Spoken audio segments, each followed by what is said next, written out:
I'm not too sure what I'm doing today again. I missed yesterday because I was very busy doing stupid things, wasting my time as usual.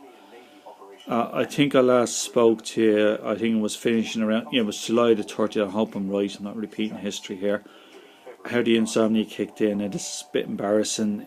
As I said, it's a male problem, and you're going to say, why isn't it happening to other men? There's a reason for this, a very, very good reason. The reason is over 10 months of abstinence from fornication by using religion, mostly mainly religion, to do it. And then as it began to reduce the amount of praying, less and less all the time, first down to 5 or 10 minutes a day, these how do you put it,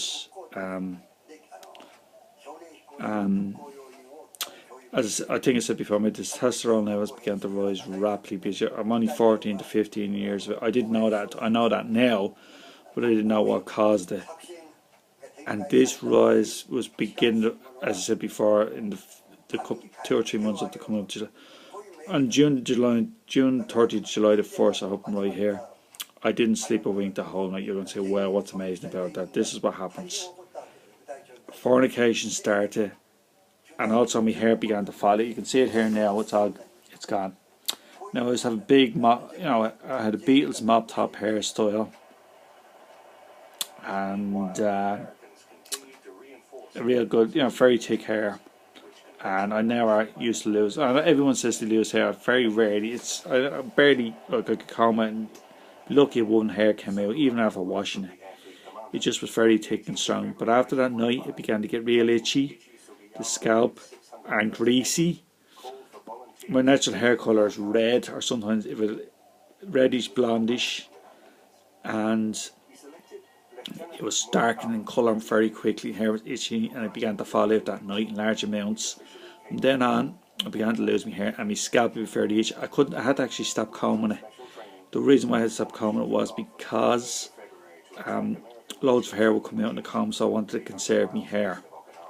Also, my eyes began to sting, which they still are hurting me now, but I don't show it as much because I'm used to it for such a long time. The sunlight, of course, will hurt your eyes because you're fairly tired. Now, that night I didn't sleep a wink. The next night I didn't sleep a wink, and the next night, and the next night, and I dragged into. From then on, for most of July and August '89, I was on my summer holidays. Of course, I barely went outside that door. I was burnt out. The bags, you can't really see them that well here because of the way the light is. I actually my face looks better now. Obviously, I've lost all my hair, but I kind of crunch up my eyes like that to hide the bags and also the veins in my eyes. The first bags began to appear under my eyes within about 2 weeks of the insomnia. So around no later than mid-July '89, there was bags and dark circles. You can't really see them here because if I was in natural light, you could see big bags. They've been there since the age of 15, and you're going to say, I've never heard of a 15-year-old teenage boy with bags. Well, I'm that one person. Also, I was burnt out. I wanted to go to my GP, but I couldn't because it was too embarrassing to talk about. I knew how bad it was. If he'd given me even the strongest sleeping tablets, they wouldn't have worked. And I would have come back to him and he said, well, this is very unusual. He probably start with a weaker one first and up, and it wouldn't work. And he said, something must have triggered this out. Of course something did, but I wouldn't tell him because it's too embarrassing. Then we're going to have to send you back to the place where you went into the hospital. I would say, no, I'm not going in there because I'm afraid to find out what it is. So my health got worse and worse. I did not sleep a wink day and night. You're going to say that's not possible. I'm telling you the truth. I was fornication, tossing and turning. My hair was all greasy. It was over the 10 months of absence that did it down. I didn't know that before. If I'd have known that when I was 14, I should have left things the way they were. And I didn't realise how bad the health service was. The health service is atrocious. They know absolutely nothing. I'm just saying that to you now. They haven't got a clue. It's just so in my country. The problem is my country it's terribly small. The population, not just the population is terrible. It's one of the smallest populations in the world, and also the facilities aren't great. They're very poor. I mean, you need a couple of stitches or a broken arm, broken leg. They can just about manage that. That's just about. Anything like I have would be way beyond there. There was actually, I didn't know at the time, there was actually no sleep labs whatsoever in the country. As far as I know, there wasn't even one. I thought obviously when I was 15 to be probably, 4 in the part of where I come from, but there wasn't even one. And that just sums it up for you. So you have a sleep disorder, which is what I had at 15, and it's not one thing, and it's embarrassing as well. You can see what you're up against here. So I couldn't sleep a wink day, and you're going to say that's. I can swear on the Holy Bible itself, I did not sleep a wink day or night. I was burnt out. The sunlight would hurt my eyes. I'd also suffer a lot from the thirst.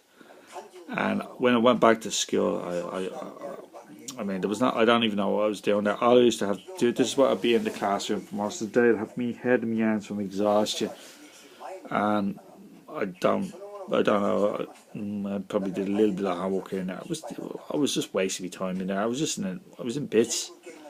And gradually, I also became more aggressive at home. It was probably me ill. It was mostly me illness, but not all of that. But mostly me illness. I became more aggressive towards my sister.